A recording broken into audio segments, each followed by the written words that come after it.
जब बैक्टीरिया के खिलाफ जंग की बात आती है तो कभी-कभी एक के बजाय दो हथियार ज्यादा करामत साबित होते हैं। खास तौर पर आज के दौर में जब एंटीबायोटिक रेजिस्टेंस एक बहुत बड़ा चैलेंज बन चुका है, साइंसी दुनिया मुसलसिल नए हल तलाश कर रही है। आज हम एक ऐसी कॉम्बिनेशन एंटीबायोटिक का जायजा लेने जा रहे हैं जो इस जंग में एक अहम किरदार अदा करती है, और उसका नाम है टूज़म, जो कि एक एंटीबैक्टीरियल इंजेक्शन है। ये दवा दरअसल बैक्टीरियल इन्फेक्शन से लड़ने के लिए एक 2-in-1 हल है। इसमें दो फाल अज्जा को मिलाया गया है, सेफोपेराजोन सोडियम और सल्बेक्टम सोडियम।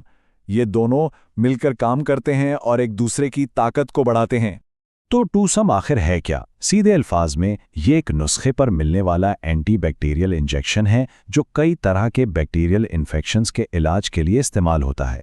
और ये बात बहुत अहम है कि इसे हमेशा किसी डॉक्टर या हेल्थ केयर प्रोफेशनल की निगरानी में ही इस्तेमाल किया जाए। अब जो चीज़ वाकई दिलचस्प है वो ये है कि इसके ये दो अज्जा मिलकर काम कैसे करते हैं। इसे समझने का एक बेहतरीन तरीका सिपाही और ढाल की मिसाल है। आइए देखते हैं कि ये दो ताकतवर अनासर मिलकर बैक्टीरिया का मुकाबला कैसे करते हैं। तो सबसे पहले है सेफुपेराजोन, जो हमारा सिपाही है। ये तीसरी नस्ल का सेफ्लोस्पोरेन एंटीबायोटिक है जो सीधा बैक्टीरिया पर हमला करता है। ये कैसे काम करता है? ये बैक्टीरिया की हिफाजती दीवार यानी सेल वॉल बनने के अमल को रोक देता है, जिससे बैक्टीरिया कमजोर होकर खत्म हो जाता है। और फिर आता है सेल्बेक्टम यानी हमारी ढाल। देखिए, कुछ चालाक बैक्टीरिया ऐसे एंजाइम्स बनाते हैं जिन्हें बीटा लैक्टमेज कहते हैं। ये एंजाइम्स सीफोपेराजोन जैसे एंटीबायोटिक्स को तबाह कर सकते हैं। तो सेल्बेक्टम क्या करता है? ये इन एंजाइम्स को ब्लॉक कर देता है और एक ढाल की तरह सीफोपेराजोन को बचाता है ताकि वो अपना काम आराम से कर सके। तो जब ये दोनों एक साथ मिलते हैं तो एक जबरदस्त टीम बनती है। सेफोपेराजोन हमला करता है और सेल्बेक्टम इसकी हिफाजत करता है। यही मुश्तरका हिकमत अमली इस दवा को उन बैक्टीरिया के खिलाफ भी मौसर बनाती है जो आमतौर पर दूसरे एंटीबायोटिक्स के खिलाफ मुजाहमत कर सकते थे। इसी ताकतवर मुमतजाज की वजह से टूसम इन्फेक्शंस की एक बहुत वसी रेंज का इलाज कर सकता है।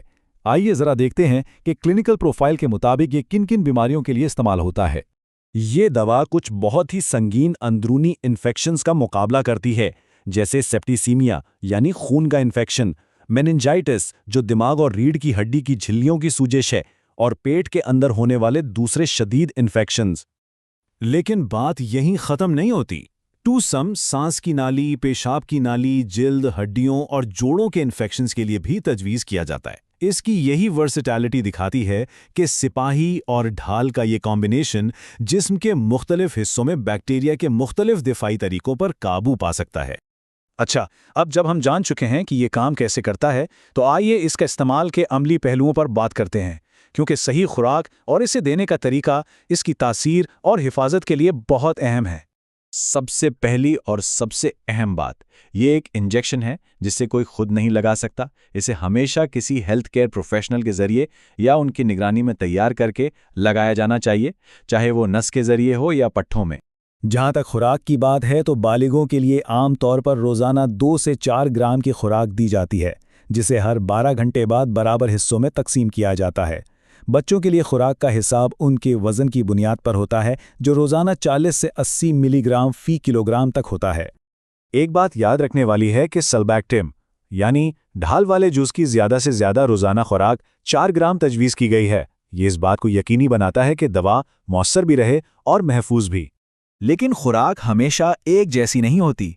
कुछ मरीजों, जैसे जिनके गुर्दों का फंक्शन बहुत कम हो या जो हीमोडायलिसिस पर हों, उनके लिए खुराक में तब्दीली की ज़रूरत पड़ सकती है ताकि दवा उनके जिस्म में महफूज सतह पर रहे। आइए अब इस गुफ्तगू के सबसे अहम हिस्से की तरफ बढ़ते हैं, यानी हिफाजत। किसी भी दवा के साथ इसके मुमकिना खतरात और एहतियाती तदाबीर को समझना बहुत ज़रूरी है। तो इस दवा के इस्तेमाल से पहले और दौरान क्या कलीदी हिफाजती इक़दामात हैं जिन्हें जहन में रखना चाहिए? आइए इस पर एक नज़र डालते हैं। इलाज शुरू करने से पहले अपनी मुकम्मल मेडिकल हिस्ट्री, खास तौर पर जिगर, गुर्दे या खून की कोई बीमारी हो तो डॉक्टर को बताना बहुत ज़रूरी है। इसके अलावा आप जो भी दूसरी दवाएं ले रहे हैं उनके बारे में भी बताएं, और इलाज के दौरान अगर शदीद डायरिया हो तो फ़ौरन डॉक्टर से राब्ता करें। 2 ऐसी सूरतें हैं जिनमें यह दवा बिल्कुल इस्तेमाल नहीं करनी चाहिए। अगर आपको उसके किसी भी जुज़ से एलर्जी है या अगर पैक पर दी गई एक्सपायरी डेट गुजर चुकी है। ये सादा उसूल हिफाजत को यकीनी बनाते हैं।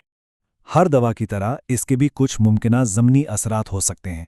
आम असरात में थकावट, सर दर्द और मैदे के मसाइल जैसे डायरिया, मतली या कैं शामिल हैं। अगर इनमें से कोई भी असर महसूस हो तो डॉक्टर से मशवरा करना हमेशा बेहतर है। हामिला खवातीन के लिए खास एहतियात की ज़रूरत है। ये दवा सिर्फ उस वक्त इस्तेमाल करनी चाहिए जब इसकी सख्त ज़रूरत हो, और वो भी डॉक्टर के मशवरे से। दूध पिलाने वाली खवातीन पर इसके असरात के बारे में ज़्यादा मालूमात नहीं है, इसलिए इस सूरत में भी तिब्बी मशवरा लाजमी है। तो खुलासा क्या है? सबसे अहम नुक्ता यह है कि टू-सम एक ताकतवर दवा है और इसे हमेशा एक मुस्तनिद हेल्थ केयर प्रोफेशनल की निगरानी में ही इस्तेमाल करना चाहिए। खुद से तशखीस करना या खुद से इलाज करना कभी भी महफूज नहीं होता। टू-सम जैसी कॉम्बिनेशन एंटीबायोटिक्स बैक्टीरिया से लड़ने की हिकमत अमलियों में एक अहम पेशरफ्त हैं, खासतौर पर एंटीबायोटिक रेजिस्टेंस के बढ़ते हुए खतरे के दौर में।